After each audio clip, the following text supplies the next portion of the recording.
আসসালামু আলাইকুম ওয়া রাহমাতুল্লাহি ওয়া বারাকাতুহু। আলহামদুলিল্লাহ, আরো একটি নতুন ভিডিও নিয়ে আপনাদের সম্মুখে হাজির হলাম। যে যেখান থেকে দেখছেন সকলকে জানাই আন্তরিক ধন্যবাদ এবং মোবারকবাদ। যারা এই চ্যানেলে নতুন আছেন তাদেরকেও জানাই আন্তরিক ভালোবাসা। যারা এখনো সাবস্ক্রাইব করেননি অবশ্যই সাবস্ক্রাইব করবেন এবং পাশে থাকা বেল আইকনটি টিপে দিবেন ইনশাআল্লাহ। আসলে যে জায়গাটা দেখতেছেন এই জায়গার মধ্যে আগে ধান ছিল, এটা দেখতেছেন, কিন্তু এখানে অতি তাড়াতাড়ি ধান কাটার কারণ হচ্ছে এখন ধানও পেকে গেছে। এই জায়গাটা এনে 10 গুন্টা জায়গা। এখানে আব্বাই টমেটো চারা রোপণ করব। আগেও আগাম আমরা টমেটো রোপণ করছি, আগে দেখাইছি আপনাদেরকে। ফুল ধরছে এবং সুন্দর টমেটো হইছে, আলহামদুলিল্লাহ হইতেছে। সকলের কাছে দোয়া চাই। এই যে এখানে সকাল থেকে এই ফজরের নামাজের পরে আমার ছোট ভাই এবং আমার আব্বা এই কাজগুলি করতেছে, সাথে আমি অল্প একটু গিয়েছিলাম ফজর নামাজ শেষ করে, যে একটু যদি তাদের সাথে একটু থাকা যায়। আসলে গেছে বছর কিন্তু আমি সম্পূর্ণ কাজ আব্বার সাথে করতে পারছি, আলহামদুলিল্লাহ। এখন আমি হাত দিয়ে করতে পারি না, আহ ধরতে পারি না বাম হাতে, এই জন্য সমস্যা।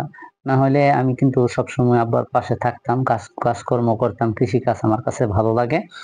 এই যে দেখতেছেন এই জায়গা আমি 10 গুন্টা ক্ষেত, কিন্তু এখানে আমরা এই পর্যন্তই ক্ষেতগুলা করছি। গেছে বছর কিন্তু 5 বিঘা পর্যন্ত করছিলাম, তবে এবার করি নাই। এবার কুশাসা করছি চরের মধ্যে, আর অন্য অন্য জায়গায় যে হাইল ক্ষেতগুলো আছে ওইগুলি আমরা রেন দিয়ে রাখছি।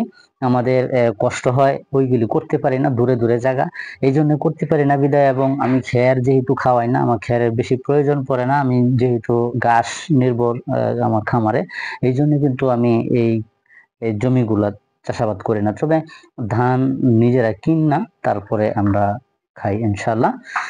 কারণ এইগুলি করি না, অনেক কষ্টের কাজ, আসলে পোষে না আমাদের। আমরা কৃষক মানুষ হইলেও কিন্তু এই ধান করা আমাদের পোষে না। এই জন্য নদীর চরে যে কৃষি কাজগুলি আছে এগুলো আমরা করার চেষ্টা করি। যে উপারটা দেখতেছেন আসলে এটা অনেক কষ্টদায়ক। এখান দিয়ে আসলে আমাদের প্রতিদিনই ওঠানামা করতে হয়। এই যে বস্তাটা নিয়ে অন্তত 45 কেজি হবে, যে বস্তাটা আমি নিছি, এটা নিয়ে উঠতে অনেক কষ্ট হয়। আমাদের জন্য দোয়া করবেন, আল্লাহ তাআলা যেন আমাদের খামারে এবং আমাদের কৃষি কাজের মধ্যে বারাকা দান করে।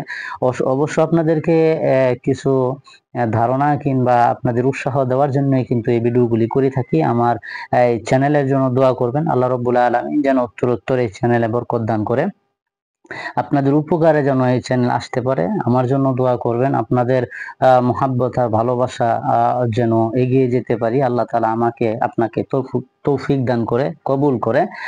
আজকে এই পর্যন্তই। অন্য নতুন কোনো ভিডিওতে আবারও হাজির হব। আমার তৌফিক ইল্লা বিল্লাহ। এখানে শেষ করছি, সেই প্রত্যাশায় সকলে ভালো থাকবেন। আসসালামু আলাইকুম।